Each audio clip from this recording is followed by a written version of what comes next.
He saw parallels between Trump's rhetoric of election fraud and Adolf Hitler's insistence to his followers at the Nuremberg rallies that he was both a victim and their savior.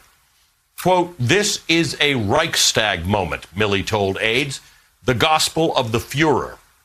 Now, there's an inherent shock in hearing the country's top military leader comparing the U.S. president to Hitler, but it's worth drilling down on this a little because according to the new reporting, Mark Milley wasn't just casually throwing around Nazi references as epithets to disparage President Trump. He was using historical context. This wasn't a case of Trump is bad, so I'll call him Nazi names. Milley saw a very specific historical analogy in what Donald Trump was doing. In February of 1933, the German parliament building, the Reichstag in Berlin, went up in flames. German Chancellor Adolf Hitler, who up until that point had attained power by democratic means, blamed the communists and said it was the beginning of a terror campaign by the left. On that premise, his government proceeded to suspend constitutional rights, giving Hitler the power to rule by fiat, and Germany literally turned from a democratic to an authoritarian state. In the weeks after the November election, Milley feared that Donald Trump was creating his own version of the Reichstag fire, an emergency that justifies the suspension of the rules that demands an authoritarian response. The election was rigged and stolen by shadowy left-wing forces. Therefore, we must stop the counting of the votes. We must suspend democracy. Milley feared that Trump would attempt to use the military to achieve this suspension of democracy. Instead, it took the form of an insurrection that sought to stop the certification of an election, an insurrection that succeeded for a few hours but ultimately failed. And given that it failed, given that Trump did leave office and democracy did prevail, it is tempting to leave this all behind us, to read Carol Leonnig and Phil Rucker's book as a kind of an historical artifact, reporting on a period of our history that is thankfully behind us, except it is not over. Donald Trump has never had more of an iron grip over the Republican Party than he does right now. Joining me now is one of the most perceptive thinkers on this subject, Tim Snyder, professor of history at Yale University. His books include On Tyranny, 20 Lessons from the 20th Century, 20 Lessons from the 20th Century. Tim Snyder, Professor Snyder, good to see you tonight. One of the reasons I want to talk to you is because of an essay that you wrote barely a month into the Trump administration back in 2017 titled The Reichstag Warning, in which you write, "The Reichstag fire shows how quickly a modern republic can be transformed into an authoritarian regime. The American founding fathers knew that the democracy they were creating was vulnerable to an aspiring tyrant who might seize upon some dramatic event as grounds for the suspension of our rights. As James Madison nicely put it, tyranny arises, quote, on some favorable emergency." So I want to get your response, Professor Snyder, to this reporting about what General Milley was fearing in the last days of the Trump administration. Well, my personal response is that I'm grateful that General Milley reads history.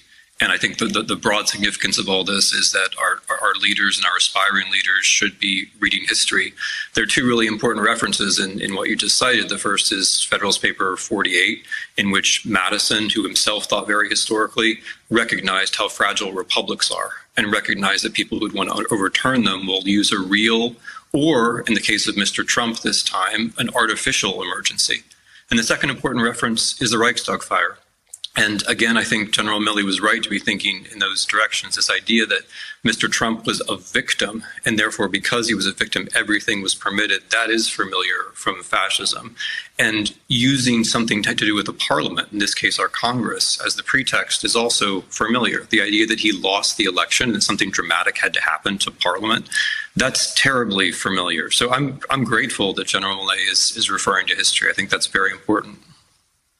One of the things you told Dana Milbank this week, the journalist Dana Milbank, is that a failed coup is practice for a successful coup. Your view is not that this insurrection failed, we're glad it failed, and now we know a lot better. You're worried that to the people who were inspired to do what they did on January 6th, they remain inspired.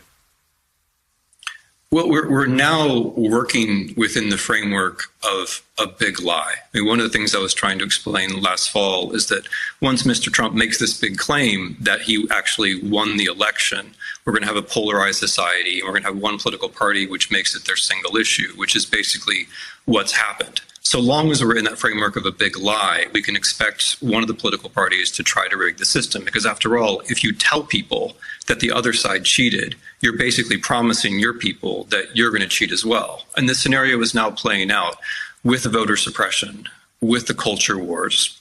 We get ourselves to a scenario where in 2024, the Republican candidate could lose by a lot, let's say 10 million votes, and you could still rig up some kind of electoral college majority. And then we'd be in a position of much greater tension, sadly, than we were in 2021. You were talking to us a lot last fall about this, and it's sad because the things you were saying seemed exaggerated and seemed big, and yet every last one of them has come to pass. What are you worried about? Do you think that we are going to be stuck in this situation heading into 2022 and 2024 elections, or do you think there's some way to understand this to be students of history and not let this continue?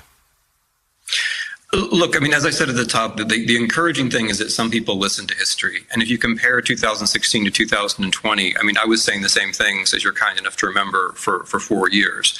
But there was a difference between how Americans reacted in 2020 to how they reacted in 2016. In 2016, we were very much in the mode of saying, we're exceptional, our institutions are going to save us. In 2020, there were an awful lot of people who were thinking actively, thinking ahead, but also thinking historically and making preparations for worst case scenarios. And those preparations are, in fact, what saved us. So, the institutions only save us if we make those institutions live, if we care about them, if we act for them. So I'm neither a pessimist nor an optimist. I think that the possible dark scenarios are very much with us. We could very well lose our democracy in the next 4 years. But I'm pleased that people are paying more attention to history. And I think if we understand that America is not outside of history, that things that have happened elsewhere can happen here in various forms, if we understand that, then we've got a fighting chance.